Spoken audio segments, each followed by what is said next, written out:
Well, good morning, everyone. Wow, what a great crowd we have, and thank you, Jan, for that introduction. And I just talked to Councillor Salt, told him great job, and there's endless opportunities within our First Nations communities, and we all look forward to working shoulder to shoulder with them and making sure that First Nations communities are prosperous and have opportunities like everyone else. It's wonderful to be back for the 2025 ROMA conference with so many of my cabinet and caucus colleagues. I also want to thank all the associations here as well, along with the mayors and the regions and the councillors, and just one big happy family. As long as we keep giving money, it's going to be a big happy family. That's the most important thing.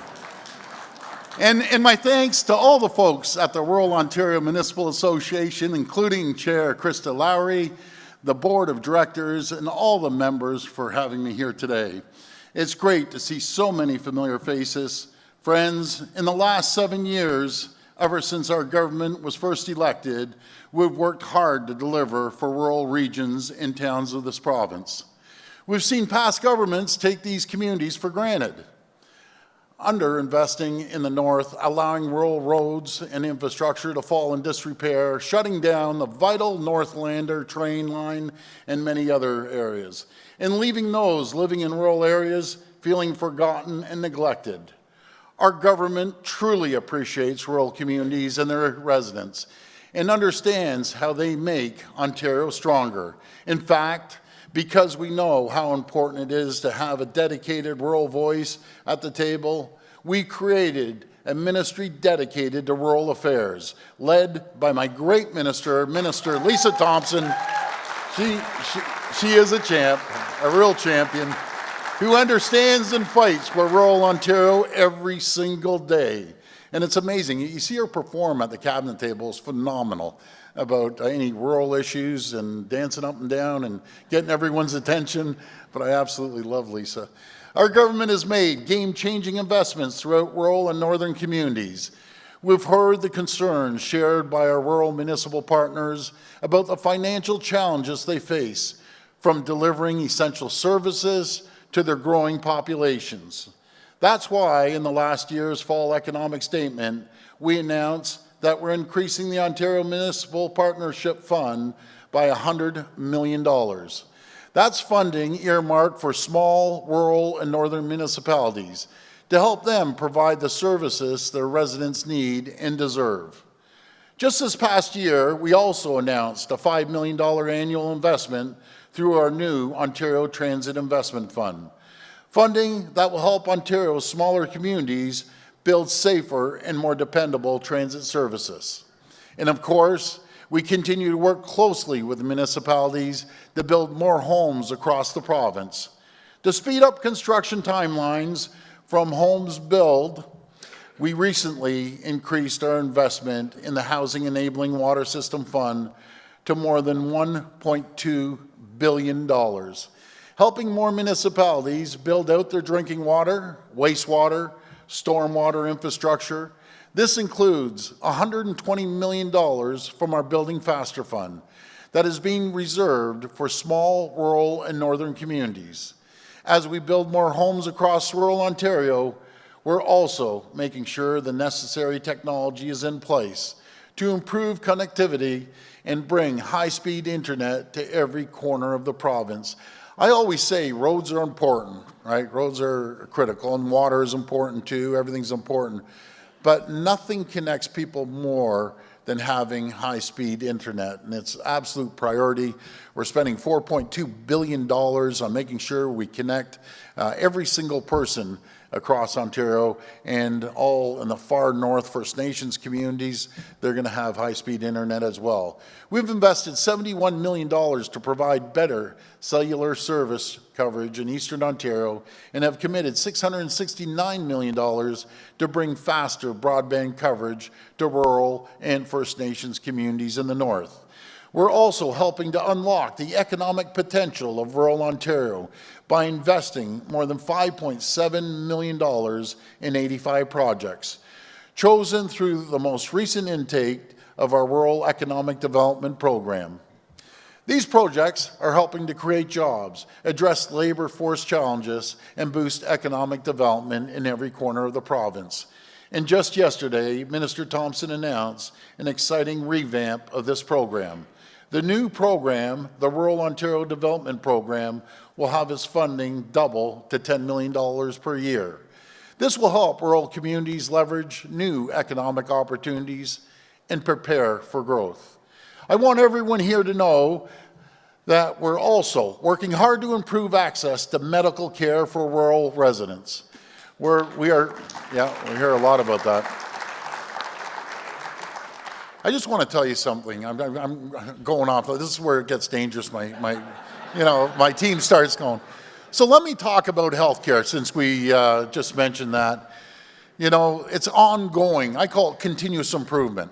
Right? We've seen massive growth, faster than Florida and Texas. They're the two fastest growing states in the U.S. They see about 365,000 new residents every year. We saw over 800,000 people last year. Those 800,000 people are coming here for a better life. We welcome them.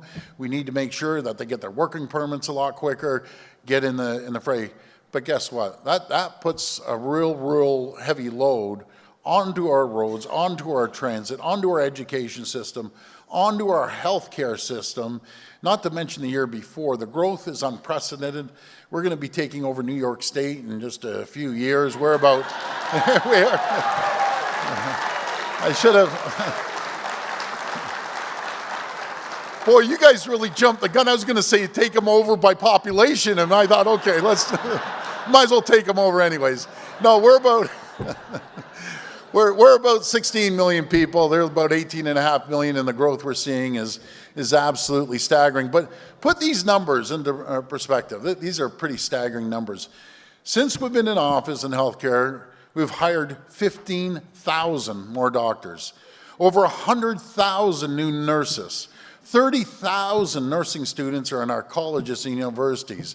For the first time in decades, as long as I can remember, we're actually building new medical schools. We're making sure those seats in the medical schools, as we're increasing the seats, it's going to be 100% Canadian. Out of the 100%, 95%, I think is 90%, have to be from Ontario. I'm tired of going around. We go to these events. Where's little Johnny and Jane? Well, they're in Ireland at medical school. They're down in the Caribbean or in the United States, and what happens? They don't come back. And then I look into it a little deeper. Anywhere from 18 to 20%, the foreign students were coming, not staying here. They were utilizing our infrastructure, our buildings, our schools, our universities, and they take seats away from our kids. Well, we put an end to that real quick. So now it's 100% Canadian, 90% Ontarian students, $50 billion into infrastructure, 50 new sites around the province. You're either getting a new hospital in addition to a hospital, and we continue to see requests come in. So we're going to do everything we can with that $50 billion. I could still talk for 20 minutes, but I got to get back onto the speech. So we're thrilled to launch our Practice Ready Ontario program to get 100 foreign-trained doctors who want to practice in rural regions licensed and ready to see patients more quickly. And I love, by the way, I love nurse practitioners too. We're hiring a whole bunch of nurse practitioners to support rural communities. This effort will connect an additional 120,000 rural Ontarians to the health care they need and when and where they need it. We're also investing $93 million to purchase 2 new high-speed aircrafts for the Orange Air ambulance fleet. And they're just great folks over at Orange there. And we're constructing a new Orange Air hangar in Simcoe County. And they're going to be working hand in hand in that hangar with the OPP. So those living in rural areas can be better covered in an emergency. These, yeah, they're absolute champions. And we're getting some high-speed airplanes and everything else that they need to go with it. The rising cost of policing was another concern you shared with us. And we saw they just ramped it up, the cost of the policing. And I'm happy to say here that we recently proposed over $77 million in financial relief to municipalities to help offset the increased cost of the police services provided by our great Ontario Provincial Police. We love our first responders in this province. And folks, I couldn't be prouder to announce that we're getting closer to seeing a bigger and better Northlander train service running again very soon. And I got to give a shout out to Vic Fidelli. He's been on this for the last 5-6 years. Finally, we're moving forward. Last month, we announced that construction is set to begin on new platforms at steps along the Northlander corridor route, meaning communities stretching from here to Muskoka, to North Bay, to Timmins, and all the stops in between will have easier access to more job opportunities, healthcare, and education. Thank you. The revived Northlander will also help unlock the province's full economic potential by supporting northern industries and the resource sectors that are set to expand. And that, I'm going to talk about the resource sector when we talk about these tariffs coming in a second. My friends, all the measures we have put in place support the economic vitality of rural Ontario, but we can't ignore the uncertain times we're facing right now. In a matter of hours, President Trump takes office in Washington, D.C., and we have all heard his threats to impose major tariffs on Ontario exports, and these threats would go right across the country. This would be an absolute disaster for Canadian and American workers, including in rural Ontario. In our agri-food sector alone, just think of this, in 2025, more than $45 billion in two-way trade was carried out between the U.S. and Ontario. Our economies are linked together, and unnecessary U.S. tariffs will hurt workers on both sides of the border. I always tell my American friends, 9 million Americans wake up every single morning to produce products for Ontario alone.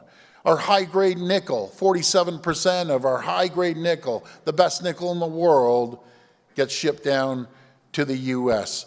We make sure that we keep the lights on to 1.5 million homes in Michigan, in New York, and in Minnesota. I always say, I want to ship them more electricity. I want to make sure we ship them more critical minerals, no matter if it's our great nickel or the other critical minerals that we have. And we're stronger when we work together. That's why I've been making the case to governors, congressmen and women, and senators from across the U.S. to make the right call and work with us to establish Fortress AMCAN. You know, folks, I'm on the phone every day. Right after I leave here, I'm going to get on the phone with a few more governors and making sure they understand how important the relationship between Ontario and the U.S., not to mention Canada and the U.S. If you think of this, we're the #1 export destination to 17 states, #2 to 11. And I talked to the great governor of Kentucky, and I remember in the last tariffs we threw on the bourbon. First thing out of his mouth is, "Don't touch my bourbon." And I said, "Governor, that's a serious business down there when you touch with their bourbon.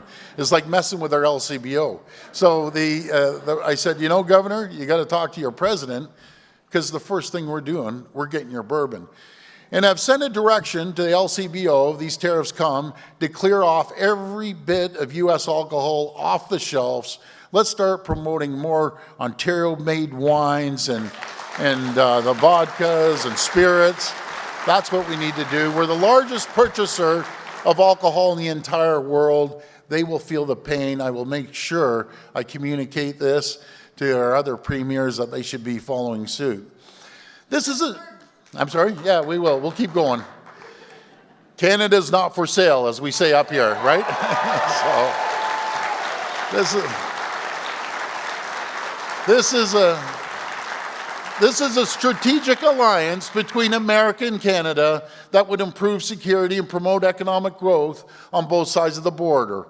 Fortress AMCAN would involve leveraging Ontario's natural resources, Ontario's energy, Ontario's manufacturing might, and Ontario's agricultural sector to support both Canada and the United States and make us the safest, richest, most successful, and most secure countries in the entire world. This is the outcome we're working towards. because it's the best interest of Americans and Canadians. But I want to assure you, as the new U.S. administration takes office today, that our government will never stop standing up for Ontario jobs and working for Ontarians, including our rural communities. I promise you, as Premier of Ontario, that if President Trump's tariffs make retaliation necessary, I will stand shoulder to shoulder with the rest of Team Canada to fight back using every single tool in our toolbox. And it shouldn't have to come to this, folks, and I hope it really doesn't. But as Premier of Ontario, I will always fight for the people of this province, including our incredible rural communities, and I'll do everything in my power, and I'll use every single tool in our toolbox to stand up for Ontario and Canada. I want to thank you all. I want to thank you for your contributions, and may God bless the people of Ontario. Thank you. Appreciate it.